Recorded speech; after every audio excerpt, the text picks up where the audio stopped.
Hey, welcome back. If you're a bond investor, there's one phrase that can really make your stomach drop, and that's interest rates are going up. But what if I told you there's a type of bond that's actually built for that exact scenario? That's what we're talking about today, floating rate notes, or FRNs. Think of them as your secret weapon in a rising rate world. Let's dive in. So, let's just ask the big question right up front.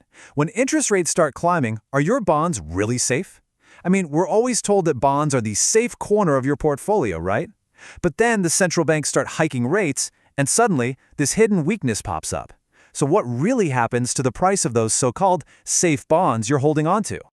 Okay, so this visual breaks it down perfectly. On the left, you've got your traditional bond. Think of it like a seesaw. Market rates go up, and boom, the bond's price goes down. It's that classic inverse relationship we always hear about. But now, look over to the right. That's the floating rate note, the FRN. Rates go up, and its price, it stays pretty darn stable. So what's the magic trick here? How does it seem to defy financial gravity?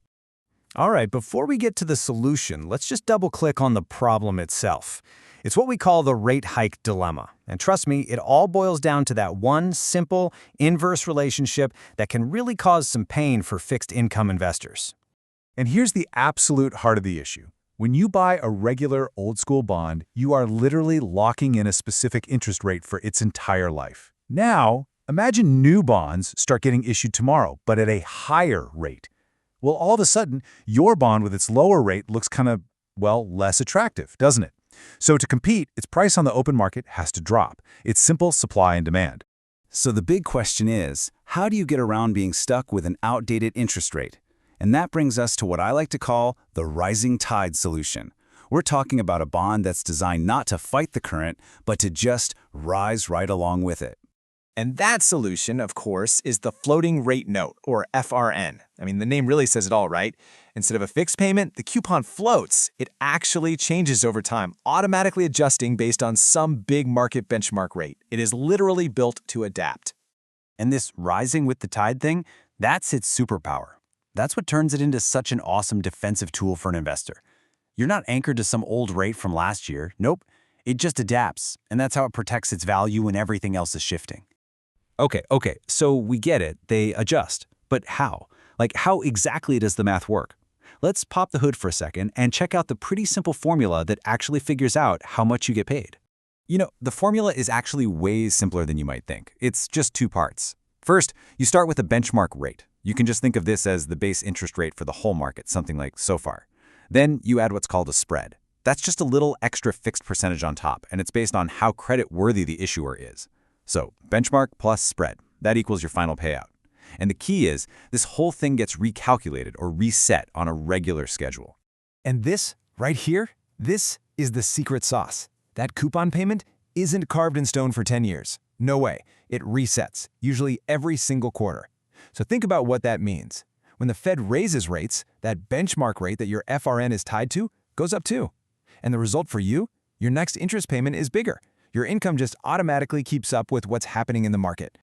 But, as we always say, there's no such thing as a free lunch in investing. Nothing is perfect. So to really understand these, we got to look at both sides of the coin. The big advantages, for sure, but also the risks that come along for the ride. Okay, advantage number one, and it's a big one. Incredibly low price volatility. Here's why. A bond's price gets hammered by rate changes when its own interest rate is locked in for a really long time. The finance term for this sensitivity is duration, but with an FRN, because its rate resets so often, its duration is super short. It's really only locked in until the very next reset date, and that's why its price just doesn't move around much, even when market rates are going wild. And just look at how dramatic the difference is. Let's say rates jump by 1%. That fixed-rate bond? Oof, its price takes a serious nosedive. You see that huge bar? But the floating-rate note? It barely budges because its own rate is about to adjust upward. Its price is just so much more resilient. It's like having a financial shock absorber built right in. All right, advantage number two is all about the income you get. It's basically the flip side of that locked-in problem we talked about earlier. With a floating rate note, you are never locked in. Your income is always keeping pace with the market, which means you're always getting a competitive rate of return. So this brings us to the really crucial trade-off, and you have to understand this. When rates are on the way up, The FRN is the absolute champ. Your income goes up, fixed-rate bonds get clobbered. But what happens when the opposite is true? What if rates start getting cut? Well, the whole thing flips. The FRN's income will start to drop right along with the market. Meanwhile, that old traditional bond that locked in a super high yield, suddenly that's the star of the show. It's a two-way street. And hey, one more thing we absolutely cannot forget. It's the one risk that applies to every single bond out there: credit risk. At the end of the day, an FRN is still just a loan you're making to some company or government. You have to be sure that whoever issued it is financially solid enough to actually pay you back.